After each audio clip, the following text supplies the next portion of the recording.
Prefer ചെയ്യുന്നത്. അതിലൊന്നെന്ന് പറയുന്നത് D ജെയുടെ 360 ക്യാമറയാണ്. അതായത് ഡി ജെ 360 ക്യാമറ. അവരാദ്യമായിട്ട് ഇറക്കുന്ന 360 ക്യാമറയാണ്. അതുകൊണ്ട് തന്നെ അതിൻ്റെ ഹൈപ്പും ഭയങ്കര കൂടുതലാണ്. സ്പെക് വൈസ് നോക്കുമ്പോൾ അത് Insta360 X5 ഡയറക്റ്റായിട്ട് കമ്പയർ ചെയ്യാൻ പറ്റുന്നൊരു ക്യാമറ തന്നെയായിരിക്കും. റെസൊല്യൂഷൻ പിക്സൽ സെൻസർ നോക്കുമ്പോഴെല്ലാം നോക്കുമ്പോഴും സെൻസർ വൈസ് അത് 1 ഇഞ്ച് സെൻസറാണെന്നാണ് പറയപ്പെടുന്നത്. X5 ഒരു ഡ്രാസ്റ്റിക് ആയിട്ടുള്ള നൈറ്റ് വീഡിയോസ് ബെറ്റർ ആവുമെന്നൊന്നും പറയാൻ പറ്റില്ലെങ്കിൽ X5 കുറച്ചും കൂടെ ബെറ്റർ ആയിരിക്കും നൈറ്റ് വീഡിയോസ് എന്ന് വിശ്വസിക്കാം.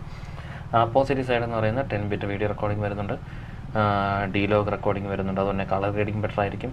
ഞാൻ നേരത്തെ പറഞ്ഞ നമുക്ക് നൈറ്റ് വീഡിയോസും അത് ബെറ്റർ ആയിരിക്കും.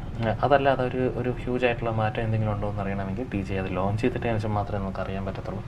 ഇപ്പം വരുന്നതെല്ലാം ഒരു ഹൈപ്പ്ഡ് PR വർക്ക്സ് ആയിരിക്കും. സോ അത് നമുക്ക് വിശ്വസിക്കാൻ പറ്റത്തില്ല.